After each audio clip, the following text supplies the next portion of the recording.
चलिए प्रोनाउन का अगला टॉपिक है डिस्ट्रीब्यूटिव प्रोनाउन। जैसे आपके सामने यहाँ पर दिख रहा है डिस्ट्रीब्यूटिव प्रोनाउन, इसकी हिंदी है विभागवाचक सर्वनाम। विभागवाचक सर्वनाम, first of all we see the definition. हम लोग इसकी डेफिनेशन देखेंगे, उसके बाद देखेंगे ये क्या है। परिभाषा कह रहा है कि the pronoun which indicates towards anyone out of two or more is called a distributive pronoun. तो पहले यहाँ पर परिभाषा को समझ लेंगे। द प्रोनाउन का मतलब होता है ऐसा सर्वनाम। ऐसा सर्वनाम विच मतलब जो, इंडिकेट्स का मतलब होता है संकेत करता है। संकेत करता है, टुवर्ड्स माने किसी की तरफ करता है, और टुवर्ड्स एनीवन किसी एक की तरफ संकेत करता है। आउट ऑफ का हिंदी होता है में से, आउट ऑफ में से, टू का मतलब दो में से, और मीन्स अथवा मोर माने दो से ज्यादा। तो ऐसा ऐसा सर्वनाम जो दो या दो से अधिक में से किसी एक की तरफ संकेत करेगा, चाहे दो प्राणी रहेगा चाहे दो वस्तु रहेगा, उसमें से किसी एक की तरफ संकेत करता है, उसे ही हम लोग क्या कहते हैं, विभागवाचक सर्वनाम कहते हैं। तो यहाँ पर इंग्लिश की डेफिनेशन हो चुकी है और हिंदी की डेफिनेशन हो चुकी है। अब हम चलते हैं, इसमें से कौन कौन शब्द आते हैं उसको पढ़ा जाएगा, तब उसके बाद डिटेल से एक एक कोर को समझा जाएगा। चलिए देखिए, अब हम लोगों को ये देखना है कि डिस्ट्रीब्यूटिव प्रोनाउन में कौन से शब्द आते हैं। तो हम आपको बताएं, देखिए यहाँ पर लिखा गया है डिस्ट्रीब्यूटिव प्रोनाउन लिखा गया है। और डिस्ट्रीब्यूटिव प्रोनाउन की सबसे जो बड़ी खास बात होती है, यह सिर्फ दो लोगों के लिए आता है। बस दो व्यक्ति हो चाहे दो वस्तु हो, सिर्फ दो के लिए आएगा। यहाँ पर लिखा गया है सिर्फ दो के लिए। शब्द इसमें चार होते हैं। पहला है आइदर है, दूसरा है नाइदर है, चाहे इसको नीदर भी कुछ लोग पढ़ते हैं नीदर, और चाहे तो ईदर पढ़ते हैं, लेकिन हम लोग यहाँ पर शुद्ध में आइदर और नाइदर पढ़ते हैं। ईच है और बोथ है। चार शब्द हैं, चारों की हिंदी लिखा गया है, या तो या डॉट डॉट लिखा गया है। आप लोग को बताया गया है कि बीच में अगर शब्दों को गायब करना होता है तो कितना बिंदी लगाया जाता है, 3। ये सब मामला कहाँ का है बेटर, केपी ठाकुर का। 3 नंबर याद है, 526। इतनी बात हुई थी। तो आप लोग को इतना बात देखना है, ना इधर का हिंदी क्या है, ना तो और ना ही। इसका हिंदी क्या है, प्रत्येक, बोध का मतलब है दोनों। गौर करने वाली बात यहाँ पर यह है कि संख्या जब 2 रहेगा तो उसे हम डिस्ट्रीब्यूटिव प्रोनाउन कहेंगे। जब संख्या 2 से अधिक हो जाएगा तो सामने सामने पर क्या लगेगा।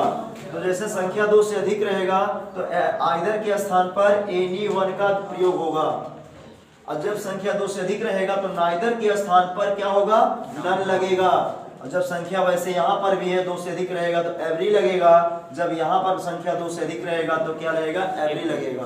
तो बातें कुछ समझ में आई। लेकिन इसका नाम क्या पड़ जाएगा, इनडेफिनिट प्रोनाउन पड़ जाएगा। हम लोग पढ़ रहे हैं डिस्ट्रीब्यूटिव प्रोनाउन। तो डिस्ट्रीब्यूटिव का मतलब हुआ कि सिर्फ और सिर्फ संख्या 2 रहनी चाहिए बस। और जब 2 से अधिक संख्या हो जाएगी तो जो शब्द उसके लिए हम प्रयोग करेंगे उसका नाम हो जाएगा इनडेफिनिट प्रोनाउन, जिसको आगे हमें पढ़ना है।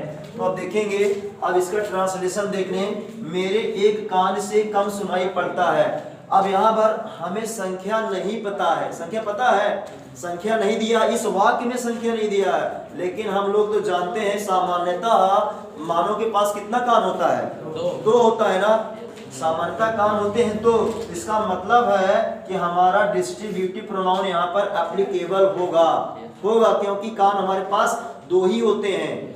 तो मेरे एक कान से कम सुनाई पड़ता है, तो इसका ट्रांसलेशन जब बनता है, और यहाँ पर एक नोट लिखाया गया है, यदि डिस्ट्रीब्यूटिव प्रोनाउन के बाद कोई संज्ञा आती है तो उसे डिस्ट्रीब्यूटिव एडजेक्टिव कहते हैं। बहुत ध्यान से देखना, भी दोनों का एग्जांपल देंगे तो सारा डाउट क्लियर हो जाएगा।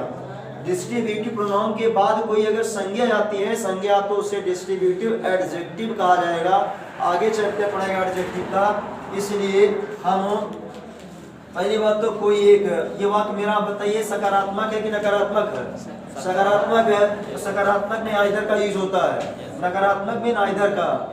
तो यहाँ पर हम लिख लेंगे आइदर, ट्रांसलेशन इसका ऐसा हो जाएगा आइदर का। अगर कान का यहीं पर हम लगा दें ईयर, कान की स्पेलिंग का डायरेक्ट हम यहाँ पर लगा दें ईयर, तो ये मेरा बन जाएगा एडजेक्टिव बन जाएगा, क्योंकि नोट कह रहा है कि डिस्ट्रीब्यूटिव प्रोनाउन के बाद कोई संज्ञा आ जाती है तो यही शब्द मेरा डिस्ट्रीब्यूटिव एडजेक्टिव बन जाएगा। तो हमको लेना है डिस्ट्रीब्यूटिव प्रोनाउन के लिए। तो डिस्ट्रीब्यूटिव प्रोनाउन के लिए बनाने में क्या करना पड़ेगा, आपको यहाँ पर ऑफ लगाना पड़ेगा, आइदर ऑफ, उसके बाद हो जाएगा माई, मेरे का इंग्लिश, कान है यहाँ पर 2 तो इसका हो जाएगा ईयर्स। यहाँ पर संख्या नहीं, जैसे यहाँ पर लिखा गया दोनों लड़कियों में से कोई एक सुंदर है, तो यहाँ पर लड़कियों की संख्या हजारों हो सकती है, और जहाँ पर कॉमन सेंस है कि मुझे पता है यार कि 2 ही होता है, 2 आंख होती है, 2 पैर होता है, 2 हाथ होता है, 2 कान होते हैं, तो ऐसा वाक्य आएगा तो वहाँ पर संख्या नहीं दिया जाता है, वहाँ पर अपना दिमाग लगा लिया जाता है कि 2 ही होगा, डिस्ट्रीब्यूटिव प्रोनाउन होगा। अगर यहाँ पर हम ट्रांसलेशन एनीवन से कर दें तो वाक्य मेरा गलत हो जाएगा, देख लीजिएगा। तो अब सुनाई पड़ता है, तो सुनाई पड़ता तो हमारा कान डायरेक्ट सुनता है तो हियर हो जाएगा, कब सुनाई पड़ता है, तो either of my ears hears, hears देखिएगा एक वचन में है, जितना है यहाँ पर सभी के सभी सिर्फ बोध को छोड़कर जितने शब्द लिखेंगे यहाँ पर सब के सब एशियन में यूज होगा, एक वचन में सिर्फ बोध को छोड़ दिया जाए बस, बाकी जितना सारा शब्द लिखा गया है सब का सब एक वचन में यूज होगा। हियर्स हो गया है, थोड़ा कम सुनता है जिसे लगा दिए लेस लगा दिए, तो either of my ears hears लेस। अभी आप लोग अगला एग्जाम्पल समझ लें, उसका एक पैर खराब है, तो फिर वही बात आ रही है कि पैर कितना होता है समान का, तो इसका मतलब यहाँ पर कौन सा प्रोनाउन लगेगा, डिस्ट्रीब्यूटिव लगेगा कि इंडिफिनिट लगेगा, डिस्ट्रीब्यूटिव लगेगा। उसका एक पैर खराब है तो फिर यही आइदर वाली बात है, नेगेटिव में भी ले सकते हैं, तो आइदर अगर वही संख्या पैर की मीनिंग डायरेक्ट हम लगा देंगे तो मेरा शब्द बन जाएगा डिस्ट्रीब्यूटिव एडजेक्टिव, लेकिन हम पढ़ रहे हैं प्रोनाउन पढ़ रहे हैं तो आइदर आप उसका है तो उसका चाहे हर लगा दे चाहे हिज लगा दे, हिज लेग्स पैर है, लेग्स इज यहाँ पर लगेगा, भले यहाँ पर बहुवचन है लेकिन कर्ता हमारा आइदर है और आइदर कर्ता एक होता है इसलिए यहाँ पर इज लगेगा। इज खराब है तो फ्रैक्चर लगाएंगे, क्योंकि खराब का मतलब होता है भचकना उचकने से, गोरा काला के लिए बैड और गुड लगाया जाता है, यहाँ गोरा काले की बात नहीं हो रही, खराब का मतलब इसका भचक उचक रहा है तो हम फ्रैक्चर्ड लगा देंगे, फ्रैक्चर हो चुका उसके पैर में तभी बोलेंगे कि फ्रैक्चर्ड। तो ये ट्रांसलेशन हो गया। एक ट्रांसलेशन और बचा यह है कि दोनों लड़कियों में से कोई एक सुंदर है।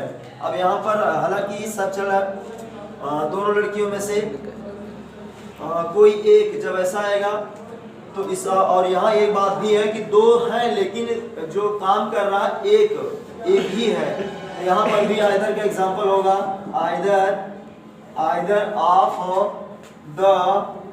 आइदर ऑफ द 2 गर्ल्स, यहाँ पर लिखा ही है क्योंकि संख्या देना पड़ेगा, आइदर ऑफ 2 गर्ल्स। अब इज ब्यूटीफुल। अब थोड़ा यहाँ पर गौर करने वाली बात यह है कि अगर हम ये वाला 2 शब्द न लगाए, 2 शब्द न लगाए तो लड़कियों की संख्या बहुत ज्यादा हो सकती है ना। Yes sir. जब जैसे संख्या ज्यादा हुई तो वहां पर एनीवन भी लग सकता है, लेकिन यहाँ पर संख्या नहीं लिखे क्यों, जानते हैं कि हम लोग पैर 2 ये होता है और कान 2 ये होते हैं, तो जो अंडरस्टूड है सभी लोग जानते हैं उसमें संख्या नहीं लिखा जाता है, और जहाँ पर ये सब ऐसा वाक्य आ जाएगा वहाँ पर आपको संख्या देना पड़ेगा। ये हो चुका है। तो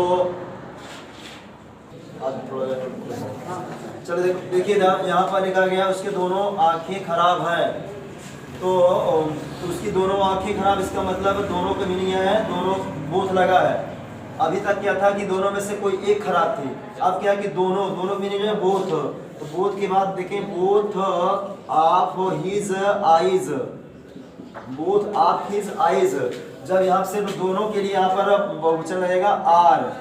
अब यहाँ पर खराब है तो यहाँ पर क्या लगाएंगे, बैड लगाने से तो अच्छा नहीं है कि आर बैड खराब है, यहाँ लगा देंगे are not in good condition लगा सकते हैं, अच्छी दशा में नहीं है, या डिक्रीज लगा सकते हैं, 3-4 स्पेलिंग है, जो भी चाहे लगा सकते हैं।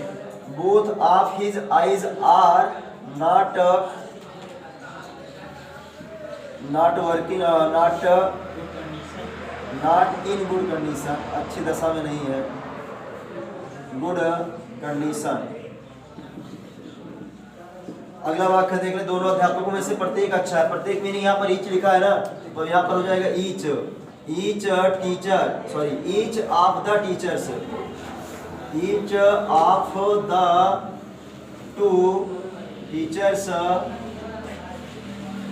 इज गुड, यहाँ पर गुड लगेगा, ये हो गया है। और उसके बाद प्रत्येक अध्यापक अच्छा, यहाँ पर संख्या देखिएगा, संख्या 2 नहीं लिखा गया, संख्या 2 से अधिक है, इसलिए क्या लग जाएगा, every, every teacher is good. एक एग्जांपल था नेगेटिव का, यहाँ पर देख रहे हैं दोनों लड़कों में से कोई अच्छा नहीं है, इसका ट्रांसलेशन हो जाएगा न, मतलब नाइदर से हो जाएगा, neither of the two boys is reading.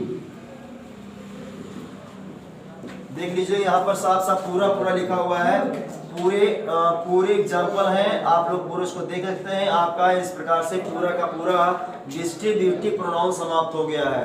इसके बाद जो रूल होगा उसको आगे लिखवाया जाएगा, पूरा का पूरा एकदम कंफर्म हो गया है।